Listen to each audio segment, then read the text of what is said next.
Ang sabi ganito, a los tales predico mucho tiempo el Espíritu de Cristo por boca de Noé, especialmente durante los 120 años que duró la fabricación del arca.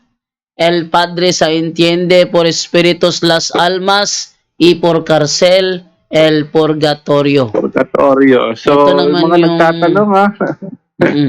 So, sa mga nagtatanong kasi, ang nagiging problema kasi, ang Bible nyo iisa. Hawak nyo iisa, Tagalog pa. Tapos maghahanap kayo ng mga salita na hindi naman Tagalog sa Tagalog Bible nyo. Hindi nyo po talaga makikita niyan. Yun ang sinasabi namin. Dapat the church is the pillar and foundation. At tandaan po natin, ang Bible, napakaraming translation yan. 10,000 translation. Mayroong Latin, may Spanish, may Bisaya, mayroong pang English, may ano. Ngayon, ang hawak mo Tagalog.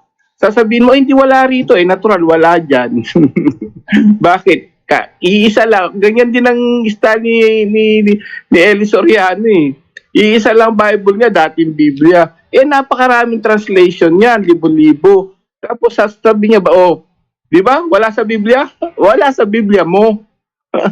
Pero nasa Biblia, sa ibang translation. Ayan, malinaw po sa lahat ng mga nagtatanong. Purgatorio, la Sagrada Biblia. Nakita niyo na mismo yung Biblia ha. Yung Bible, ayan, tingnan niyo mismo. Pag may, wala yan sa internet, kahit saan mo tingnan, wala yan. Bibili ka niyan, makikita mo yung mismo salitang purgatorio, kapatid, no? So, ayos na ngayon, no? Wala nang question na may mababasa o wala. Ayan, meron po. Diyan sa Biblia niyan, la Sagrada Biblia. Yun na po. Okay, ito ay yun ay Xerox ko dati sa the whole page pero ngayon wala na yung Xerox mo na yan dahil may mga nagpapa-Xerox na nawawalan ako ng referensya. Isa yan sa mga referensya kung hindi nakabalik. No? So, ganito yan. At bro, dyan mapapatunayan na kulang-kulang kaalaman ng mga pastor, ng mga protestante. Bakit? Nagbasa ng Biblia, bumili, isa lang. Isang translation lang, yun na. Oh. At saka, kahit nga yung Eucharistia, hindi mo mababasa sa Biblia yung sa Biblia mo eh, dahil Tagalog eh. Eh, nasa Greek yun, basahin mo, may Eucharistia doon. So, yun ang nagiging problema sa mga tao. Pati nga yung simbahan daw, wala. Natural, ang simbahan, hindi mo maano yan. Sa mga Biblia ng mga Tagalog Bible, doon mo maano yan sa simbahan. Bakit? Ang simbahan kasi, tandaan natin po, no? Ang Tagalog word, maraming ginagamit yan dahil naano tayo ng Espanyol, ng Espanya, kaya may tinatawag na iglesia. Iglesia is a different word from simbahan. Ang iglesia, Spanish lang yon, pero Tagalog, ginagamit natin yon. Anong tunay na na iglesia? Simbahan. Hindi mo mababasa sa Tagalog mo yan dahil gumagamit ng Espanyol yung Tagalog version na Bible mo. So, makikita mo yan dun sa mga talagang translation na Tagalog puro. Doon mo makikita ang salitang simbahan. So, kaya gano'n kakonti ang kaalaman ng mga pastor eh. Kaya nagtataka sila, ba't wala dito? Ba't wala doon? Bakit? Iisa lang Biblia gamit mo eh. Isang translation lang, no? So, ang Biblia po maraming translation para mas maliwanagan ang lahat ng tao. Gamit po tayo ng maraming mga Biblia, Bible translation para hindi tayo maligaw, kapatid. Okay, no? At saka kung ayaw nila maniwala sa purgatorio, din wag na kayo maniwala sa bilangguan ng mga espiritu. Ayaw yung maniwala sa purgatorio, di wag nyo na paniwalaan na bilangguan ng mga espiritu kasi yun ang pinangalan ng purgatorio. Okay, so next naman dito na tanong from sa Pawal Mark, ano po ibig sabihin ng apoy? No, Brother Junre, Brother Romel, Brother Aljan, sino sasagot dito? Ano po ang ibig sabihin ng apoy? Ano? Apoy sa purgatory? Ha? Ang apoy sa purgatory? Ano daw ibig sabihin ng apoy? Yung sabi na ano ba na parang nakalabas ka na rin sa apoy. Yes. Yes, apoy talaga yan. Apoy talaga na apoy, as in apoy. So hindi siya hindi siya figurative kundi literal siya na apoy. Literal yan na apoy, pagbasa mo sa tise, pagbasa. Brother Junre, hindi kita marinig. Umpisahan mo sa 13, bro. Ha? Umpisahan mo sa 13, pabasa. Anong to basahin ko? 1 Corinthians 3:13 mo umpisahan. Okay, ating basahin sa unang Korinto 3:13 hanggang 15. Ganito ang Oo. ating mababasa. Makikilala ang uri ng gawa ng bawat isa sa araw ng paghuhukom sapagkat mahahayag sa pamamagitan ng apoy kung anong uri ang ginawa ng bawat isa.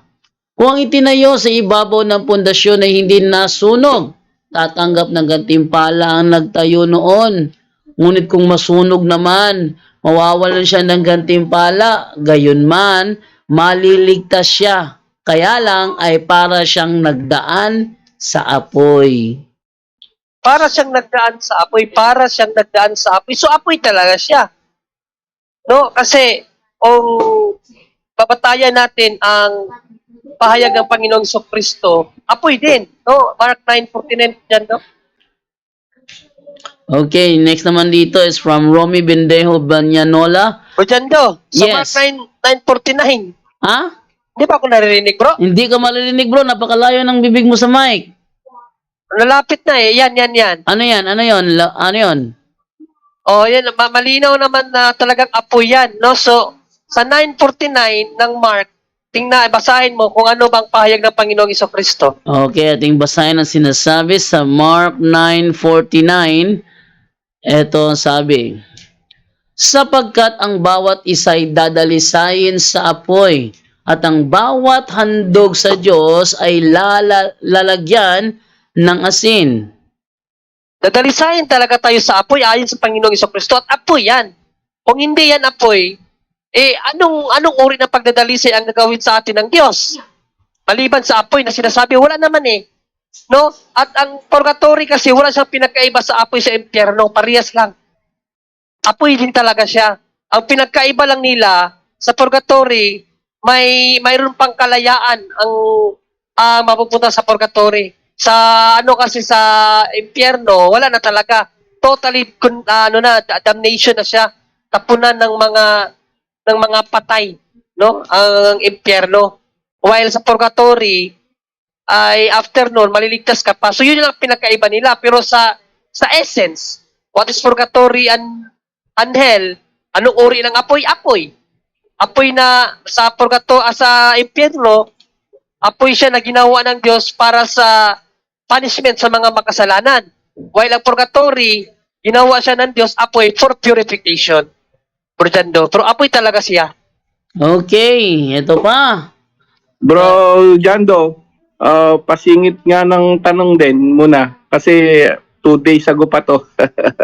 Ay, Isang tanong, may kinalaman sa purgatorio yan bro? hindi, ano lang, tagal na to eh, pero galing sa Canada yung isang sister. Matagal nang nagpapato, hindi ko masingit. Ngayon kasi naghihintay siya, nakikinig siya ngayon. Si sister galing sa Canada. May tanong siya rito, hindi,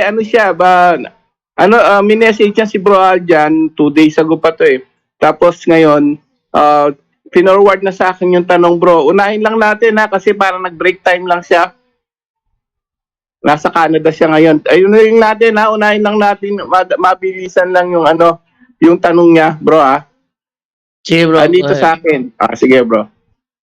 Kay sister ng Canada, no? Sabi ko kasi medyo kakaiba yung tanong niya na hindi parang medyo gusto nga niya personal. Pero sabi ko, sasagutin ko sa live, wag na lang banggitin yung niya, medyo personal ito, no?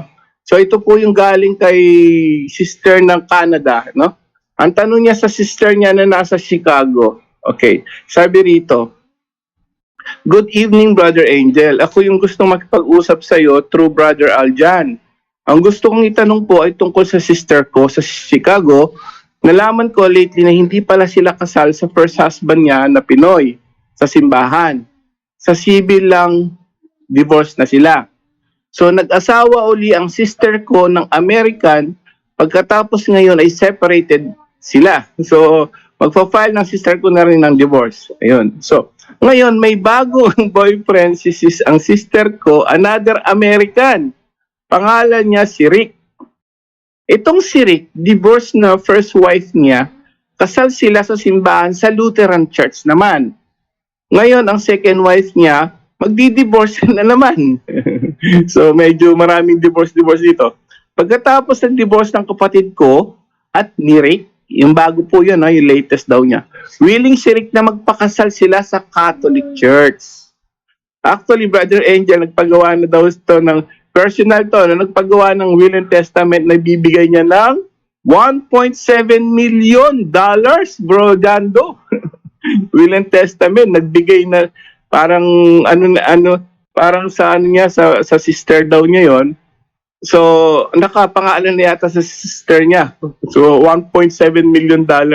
So, sa sister ko, at may copy na sister ko, willing daw yung Rick na Amerikanong to learn about Catholic Church. Sabi ko sa sister ko, ibigay yung librong pinadala ko ng For Witness, Protestant, ganito. Bro Angel, ito yung po yung tanong. Ito na yung question niya. Ang question ko po ngayon, anong mangyayari sa kasal ni Rick sa simbahan sa sister ko? Okay lang siguro po, di po ba, kung pareho naman silang civil ang dalawa. Maraming salamat po. Ayun. So, yan, sasagutin natin. Yung unang tanong niyo po, no? Kapatid na Miss Canada, sa Canada, kailangan po i-clear nyo muna lahat ng mga papers nyo sa mga civil marriage, even the Lutheran Church. Kasi doon, yata yun, pwedeng divorce. Lahat po yan, Protestant. Lahat po yan, tiyatawag dyan, non-Catholic marriage. Sa non-Catholic Church, yung civil naman sa government, napakalaking kasalanan din yun. But alam na po natin, hindi yan Christian marriage. No? So, hindi yan Roman Catholic Christian marriage. So, yung civil, kailangan din po ikumpisal yan at bawal na bawal kung nagsasama sila ni yung bago na si Rick. Hindi po sila pwede mag-communion, hindi po sila pwedeng mag-confess unless kailangan separated at wala munang, alam niyo na yun, bawal ang magsiping, no? Hindi pa sila kasal ngayon. They need to clear. Dito kasi nakalagay sa'yo, nagfa-file pa lang ng divorce. So in other words, they're not yet divorced at they're not even married in the Catholic Church yet. Hindi pa po sila kasal, ate, no? So maliwanag yon. Hindi po muna sila dapat magkasama. No communion, no confession muna until they get married. Ngayon, ang tanong nyo, okay pa po yung magpakasal sa Roman Catholic Church? Yes. So yung tanong niya, paano gusto niyang matuto tungkol sa Catholic Church?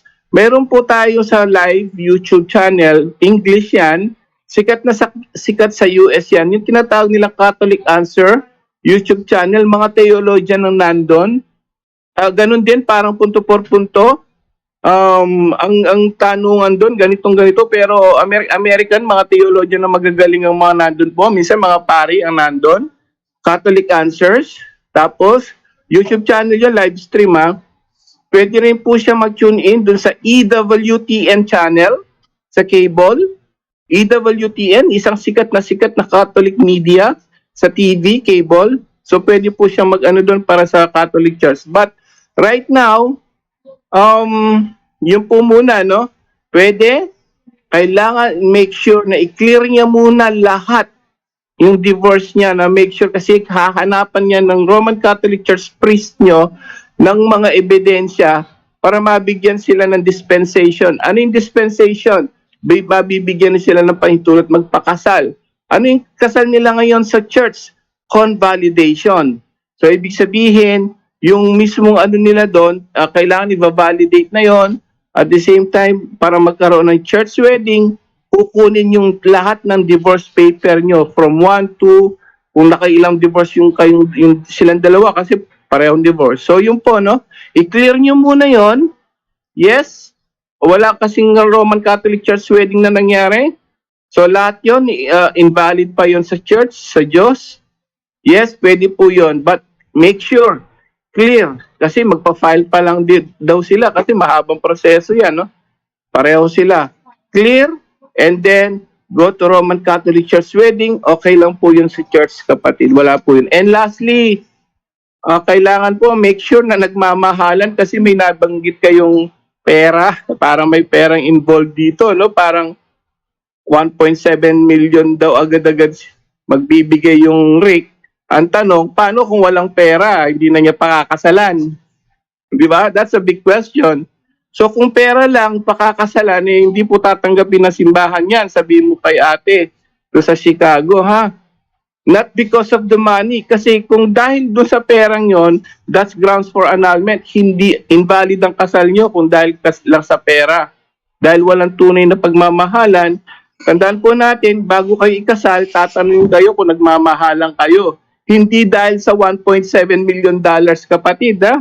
Lilinawin natin yon. Kaya medyo natawa ko dun sa nagbigay ng will na kagad ng 1.7, di pa nga sila kasal. So, baka doon nasilaw na si sister doon, yung sister mong taga Chicago. So that means hindi dahil sa magmamahalan, just because of money. So, i-clear nyo po sa kapatid nyo yun. Kung walang 1.7 million na will and testament ba na itatransfer sa kanya, pakakasalan pa ba? Kung hindi na, sa pera lang yon, hindi po valid ang kasal nyo, kapatid. So make sure, bago kayo kasal, tatanungin kayo ng pare, clear yung divorce, at make sure nagmamahalan kayo, whether may pera man o wala. Yun po ang may sasagot natin na mas maikling sana. No? So summary lang po sa sagot natin. Yun lang po, sana nakatulong tayo, Sister Canada, na taga Canada. Salamat po. God bless po.